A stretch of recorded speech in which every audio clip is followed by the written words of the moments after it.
Greetings, Temple Beth Shalom. Rabbi Boxed here with Parashat Shavua, the Torah portion of the week. This week we are in the first chapters, the first Parsha in the book of Deuteronomy, Devarim in Hebrew. So we are in Parashat Devarim, Deuteronomy 1 through 3:22. We are literally at the threshold of Canaan. We are about to begin Moses' first farewell address, in which he's going to remind the people of their history, the journey from Mount Sinai all the way to where they are today. So there's the outline is this. We have the setting and introduction to Moses' address, Moses' review of the journey from Mount Sinai, including the appointment of tribal leaders, episode of the scouts, the sending of scouts and the consequences, encounters with foreign nations, peaceful encounters with Edom, Moab, and Ammon, and battles against Amorite kings. Moses' allotment of land east of the Jordan. And then finally, we end this week's Torah portion with Moses' charge to Joshua. What I want to focus this particular video is the part in which Moses attributes or gives the land east of the Jordan.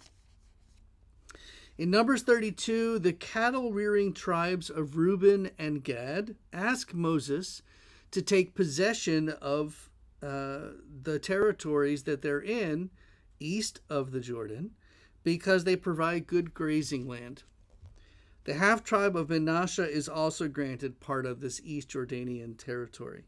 In the present text, the high concentration of the words land and take possession and I'm giving to you underscores a central concern to show that the occupation of the land of Canaan and the lands across the Jordan are the results of God's giving of the territory to Israel as a possession or inheritance. So we have Manasseh, Numbers 27 and 36 mention the 5 daughters of Zelophehad are among the heirs of the Manasseh clans. Joshua 17 describes how these women received their land. Even though their allotment has already been conquered, Moses requires the fighting men of these tribes to join with the rest of the Israelite forces when they invade and conquer the land of Canaan. So this is really important because God tells Moses, everything that you see from the top of the mountain will be the land of Canaan, land promised to the people, but you will not be able to touch foot there. Except, and God also tells Moses that wherever the children of Israel are settled, that will be the promised land.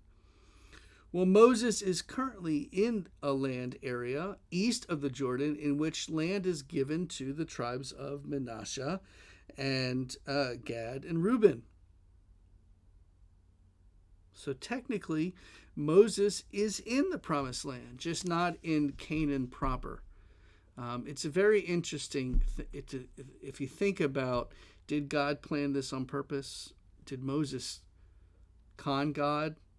Who knows? But the point is that Moses did not get to go in to see the formal land of Canaan, but Moses did get to be a part of the lands that were attributed or given to tribes of Israel. And Moses' charge to Joshua ends this Torah portion. He says, I also charged Joshua at that time, saying, you have seen with your own eyes all that your God Adonai has done to these 2 kings. So shall Adonai do to all the kingdoms into which you shall cross over. Do not fear them, for it is your God Adonai who will battle for you. And thus passes on Moses saying basically to leadership of Joshua, passing on leadership to Joshua. And that's it for this week. I wish you a Shabbat Shalom early and see you next time.